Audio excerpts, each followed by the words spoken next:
Bolyán Anita, Njal, Nisa, the Hittite prince, Nursali, invented the artificial Indo-European language, 2026. Abstract. The genetic results strengthened the legends that the so-called Gael or Indo-European language is an artificial language from the Near East. Njal, or the prince from the Hittite Empire, invented that artificial language.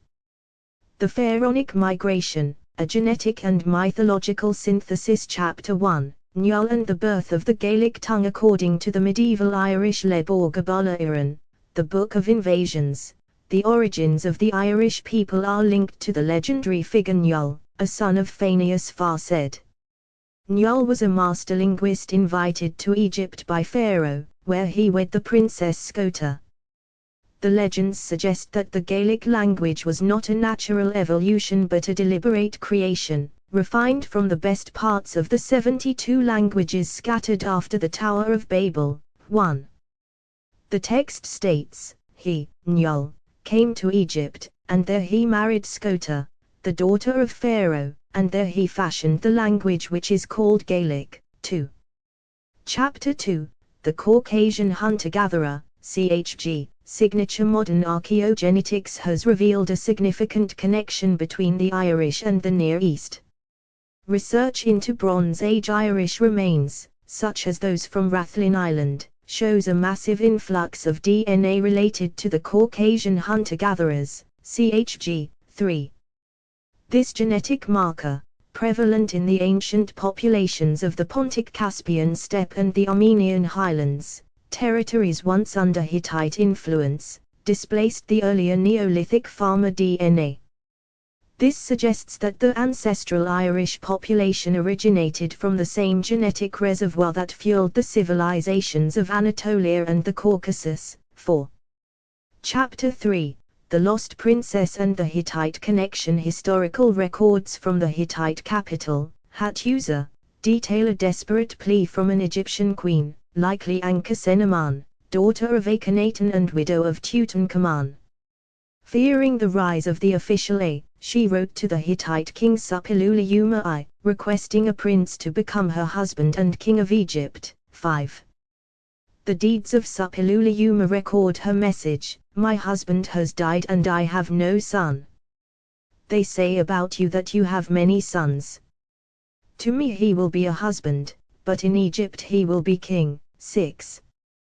While traditional history claims the Hittite prince Zananzar was murdered en route and the princess was forced to marry the lack of a tomb for either Ankhesenamun or the prince allows for the hypothesis that they escaped the coup, fleeing northwest toward the Atlantic fringes, carrying the royal lineage of Egypt and the political structure of the Hittites with them.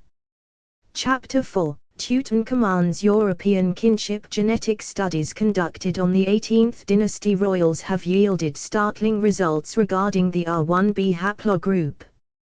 While controversial in some academic circles, data suggests that Tutankhamun and his paternal line belonged to the R1b1a2 haplogroup, which is rare in modern Egypt but carried by over 70% of men in Ireland. 7. This genetic link bridges the gap between the Nile and the North Sea, supporting the theory of a shared common ancestor or a direct migration of elite lineages from the Levant / Egypt into Europe. Summary: the elite dominance theory. The synthesis of these sources suggests that the indigenous Irish population, already possessing CHG genetic markers from earlier migrations from the Near East, was primed for the arrival of an elite refugee class. Njal, modeled on the Hittite merciless or a similar noble, arrived as a political refugee from the collapsing Bronze Age systems.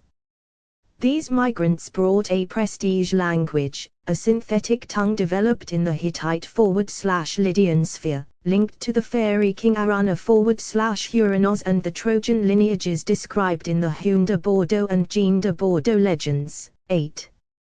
The local population accepted these Hittite Egyptian elites as kings, adopting their artificial language, Gaelic, as the new standard, thus explaining the linguistic and genetic anomalies of the Irish origin story.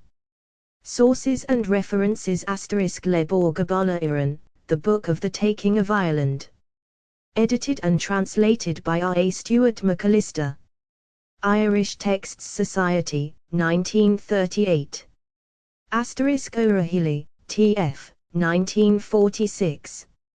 Early Irish History and Mythology. Dublin Institute for Advanced Studies. Cassidy, L.M., It al., 2016. Neolithic and Bronze Age Migration to Ireland and Establishment of the Insular Genomes. Proceedings of the National Academy of Sciences, NAS. Lazarides, I, It al., 2014. Ancient human genomes suggest 3 ancestral populations for present-day Europeans. Nature. Bryce, Trevor. 2005, The Kingdom of the Hittites. Oxford University Press. Details on the Zanzibar affair. Gutenberg, H.G., 1956. The Deeds of Suppiluliuma as told by his son, Mursali II. Journal of Cuneiform Studies. IGENEA Report, 2011. Tutankhamun's genetic lineage. Based on the DNA profiles released via the Discovery Channel /Zahiha Was Studies. Bourgeois, L., 1991. The Legend of Oberon in the Cycle of Hume de Bordeaux. Comparative Mythology on Trojan /Hittite Connections. Would you like me to expand on the specific linguistic similarities between Hittite and Old Irish?